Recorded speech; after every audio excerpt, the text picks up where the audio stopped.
இப்ப ஸ்கூல் இல்லைனாலும் ஜூன் 2ஆம் தேதி ஸ்கூல்ல ரீஓபன் பண்ண போறாங்க. அப்ப காலை உணவு திட்டத்துக்காக பள்ளி மாணவர்கள்லாம் காத்துக்கிட்டு இருக்கிறாங்க.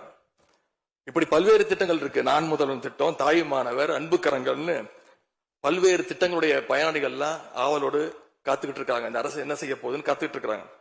அதனால நான் உங்ககிட்ட கேட்டுக்கொள்றது, மாண்புமிகு முதலமைச்சர் அவர்கள் பதவியேற்றதும் தன்னுடைய முதல் உரையில அவகாசம் வேணும்னு கேட்டீங்க. நிச்சயம் அவகாசம் எடுத்துக்கோங்க. ஆனா காத்துக்கிட்டு இருக்க அத்தனை பேரையும் ரொம்ப காலம் காக்க வச்சிடாதீங்க. அது மட்டும் இல்ல, தேர்தலுக்கு முன்னாடி பல கவர்ச்சியான வாக்குறுதிகளையும் நீங்க கொடுத்திருக்கிறீங்க. மக்கள் அதுவும் ஞாபகம் வச்சிருக்கிறாங்க.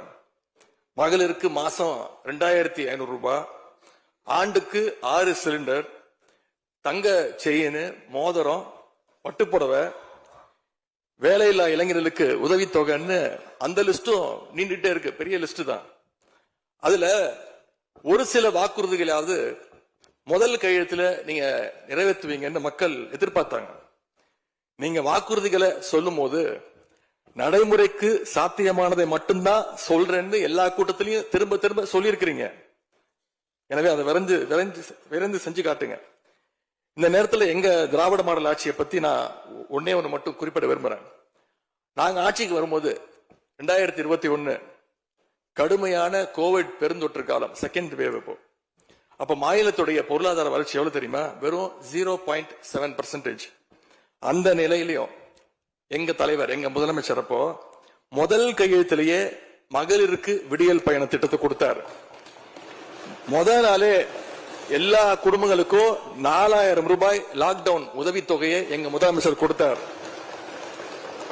ஆவின் பால் விலை குறைப்பு, இப்படி முதல் நாளே 5 கோப்புகள்ல கையெழுத்து போட்டார். ஒரே மாசத்துல தேர்தல் அறிக்கையில சொன்ன மாதிரி பெட்ரோல் விலைய லிட்டருக்கு 3 ரூபாய் குறைப்பதற்கான உத்தரவையும் எங்க முதலமைச்சர் போட்டார். இப்படி கடுமையா உழைச்சதுனாலதான் இன்னைக்கு 5 ஆண்டு முடிவில் இந்தியாவிலேயே பொருளாதார வளர்ச்சியில நம்பர் 1 மாநிலமாக இன்னைக்கு தமிழ்நாட்டை எங்களுடைய தலைவர் மாத்தி காட்டியிருக்கிறார். நாங்க நம்பர் 1 மாநிலமா மாத்திட்டு தான் ஆட்சியை விட்டு போயிருக்கோம். உங்க ஆட்சியை பொறுத்த வரைக்கும் வெறும் இன்ஸ்டாகிராம்ல ரீல்ஸ் ஆட்சியா இல்லாம ரியல் ஆட்சியா நடத்துங்க. அது மட்டும்தான் மக்களுடைய கோரிக்கை.